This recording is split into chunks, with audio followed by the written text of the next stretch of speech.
Good morning 10th class. देखिए मैंने आपको एक्सरसाइज 1.1 के पार्ट्स करने को दिए थे। क्वेश्चन फर्स्ट के फर्स्ट, सेकंड और क्वेश्चन नंबर 3 दिया था। ठीक है, सबके हो गए होंगे आई होप। आप जिसके नहीं हुए हैं वो मुझसे पूछ सकता है, या मुझे जिसको डाउट है कि उसका सही है या नहीं है वो मुझे ग्रुप में भेज के सेंड कर दे कि मैम ये करेक्ट है या नहीं है। ठीक है, प्राइवेसी में खोल दूंगी।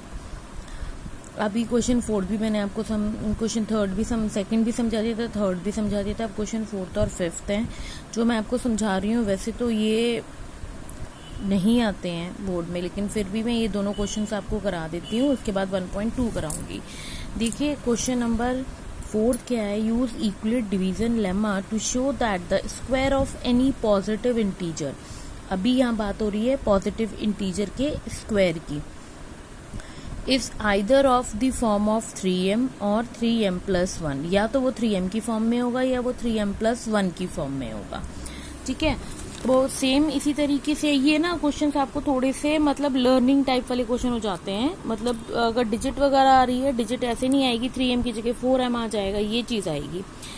हमने उस let a b the any positive integer and, अब देखो वहां पर क्वेश्चन नंबर 2 में जो b की वैल्यू थी वो थी q 6, और यहाँ पर जो b की वैल्यू है वो है 3m+1 की फॉर्म है।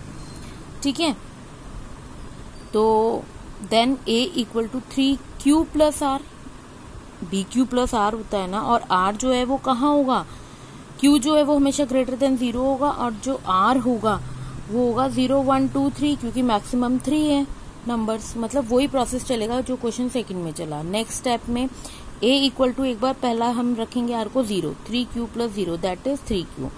फिर हम a में r में रखेंगे वैल्यू 1, तो a इक्वल टू 3q+1। ठीक है, और फिर हम रखेंगे वैल्यू 2 r की जगह, तो a इक्वल टू 3q+2। तो ये 3 वैल्यू बनी। अब हमें इनके स्क्वायर करने हैं, यानी पहला स्क्वायर था हमारा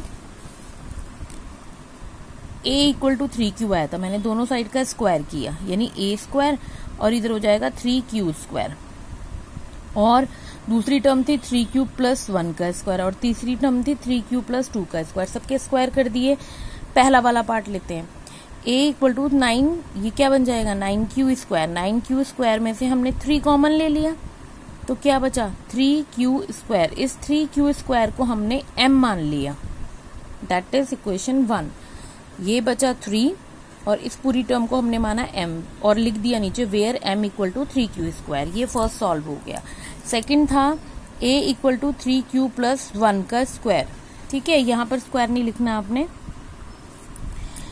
a इक्वल टू 3q+1 का स्क्वायर, तो ये हो जाएगा आपका a प्लस बी का होल स्क्वायर का formula, a square plus 2ab plus b square. ठीक है, अब देखो इन दोनों में से कॉमन लोगे, ये 1 तो ऐसे रहेगा क्योंकि सेकंड टर्म में आपको 1 अलग रखना है और 3q अलग रखना है। तो इन दोनों में से आप 3 और q कॉमन ले सकते हो, 3 कॉमन ले सकते हो, तो यहाँ बचेगा 3q स्क्वायर प्लस 2 और q, क्योंकि 3 आपने कॉमन ले लिया और ये 1 अलग है। अब इस पूरी टर्म को आपने क्या मान लिया m, 3m+1, और फिर यहाँ पे लिख दोगे where m equal to 3q square plus 2q। जिसको आप जो सपोज कर रहे हो उसको बाद में लिख दो, क्योंकि आपने 3m+1 की फॉर्म में दिखाना था। अब नेक्स्ट है 2 आना चाहिए, तो 2 अलग करना है। a इक्वल टू 3q+2 का whole square, a plus B का whole square, a square plus 2ab plus b square. ठीक है, तो ये हो जाएगा आपका 9q स्क्वायर, इसको सॉल्व किया 12q, और इसको सॉल्व किया 4। ठीक है, अब आप क्या करोगे 1 अलग कर दोगे इसके अंदर से फिर से, और ये हो जाएगा 3। अब देखो क्यों इसको हमने, इस 4 को हमने लिखा 3+1। 2 अगर 2 लिखते हैं तो कॉमन नहीं ले सकते, तो 3+1 लिखते हैं, तो इन तीनों में से हम 3 कॉमन ले सकते हैं। हमें 3m दिखाना है, ठीक है, और 1 अलग रहेगा, तो 3 और ये पूरी की पूरी term +1, where m equal to 3q square plus 4q plus 1। From first, second, third we can say that the square of any positive integer is either of the form of 3m और 3m+1, दो ही term निकालनी थी। उन्होंने बोला था या तो 3m की फॉर्म में होंगी या 3m+1 की होंगी। तो पहली जो फॉर्म आई ये स्क्वायर लिख दो आप, नेक्स्ट में लिखो ना लिखो, ये हो जाएगा। देखो पहला जो फॉर्म आई वो 3m आई और दूसरी फॉर्म दो बार हमने निकाली, दोनों बार 3m+1 आई। तो उन्होंने बोला जब भी सॉल्व करोगे किसी नंबर को तो इन्हीं फॉर्म में आएगा। सेम इसी तरीके से फिफ्थ क्वेश्चन है, मैं आपको भेज दूंगी फिफ्थ क्वेश्चन भी। अगर आपको किसी को समझ में ना आए, डाउट हो तो आप मुझसे पूछ सकते हो। अब मैं आपको एक्सरसाइज 1.2 बताती हूँ। 1.2 एक्सरसाइज में क्या करना है आपने, सिंपल है, एलसीएम और एचसीएफ निकालने हैं। अब लेमा मेथड से नहीं निकालने हैं, जो आप ऑलरेडी पुराने कर चुके हो उससे करने हैं, सिंपल सॉल्व करना है। कैसे, ये एक्सरसाइज आप खुद ही करोगे, इसका जो न्यू मेथड है वो मैं आपको बता दूंगी, बाकी आप एक्सरसाइज खुद करोगे। Exercise 1.2, express each number as a product of its prime factor. मतलब कि प्राइम फैक्टर का मतलब क्या होता है, एलसीएम लेना। जैसे 140 है, पहला पार्ट है, तो हम क्या करेंगे 140 के पार्ट्स एलसीएम ले लेंगे। 2 7 40, 0 2 3 6, 1 2 5 10, इस तरीके से एलसीएम सबको लेना आता है। तो 140 के फैक्टर्स लिखे, जो नंबर जितनी बार रिपीट हुआ उसकी पावर में आ गया, बाकी के नंबर ऐसे होते हैं। This is the answer. ठीक है, इस तरीके से आपने बाकी के सारे पार्ट्स करने हैं। मैंने सिर्फ एक पार्ट समझाया है, आप बाकी के सारे खुद करोगे। Now next question is find LCM and HCF of the following pairs of integers and verify that LCM into HCF is equal to product of two numbers। product of two numbers मतलब यही दो number, इन दोनों का product मतलब multiplication जो है वो किसके इक्वल आना चाहिए, LCM into HCF। LCM और HCF का जो भी मल्टीप्लीकेशन है उसके, ये वेरीफाई करना है आपने बाद में। उससे पहले आपको LCM और HCF निकालने पड़ेंगे 26 और 91 का। तो क्या करोगे, 26 सॉल्व किया, 91 सॉल्व किया। अब 26 के फैक्टर 2 इंटू 13, 91 के फैक्टर 7 इंटू 13। एचसीएफ होता है कॉमन दोनों में से कॉमन क्या है 13, और एलसीएम क्या होता है कॉमन फैक्टर, और बाकी के जो नंबर सारे बचे हुए होते हैं वो एज इट इज। ये आ गया आपका एलसीएम।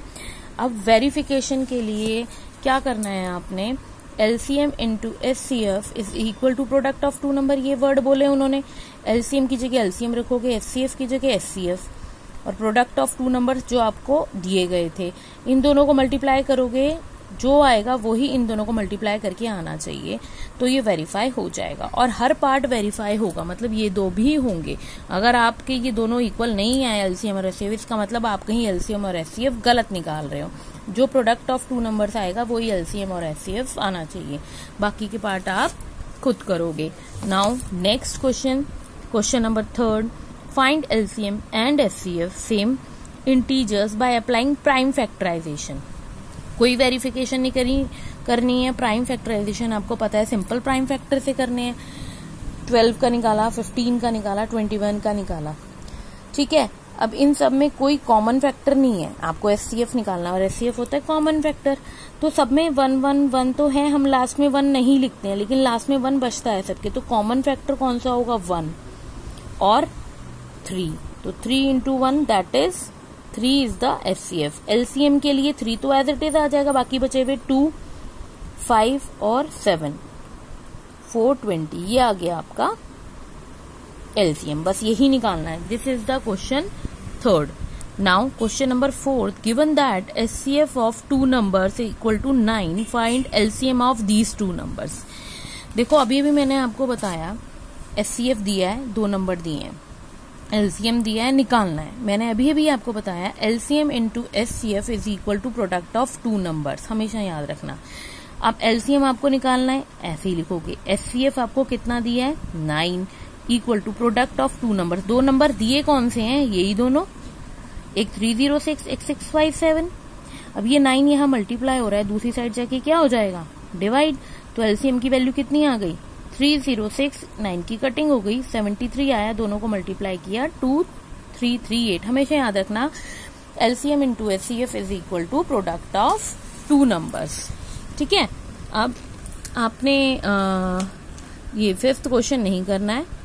उसके बाद अब आपके ये 2 क्वेश्चंस बचे हैं, ये क्वेश्चंस मैं आपको बाद में समझाऊंगी। बाकी आपके सारे क्वेश्चंस कंप्लीट हो गए हैं। एक्सरसाइज 1.2 के बाकी पार्ट्स आप खुद करोगे और 5th क्वेश्चन भी मैं आपको सेंड कर रही हूँ।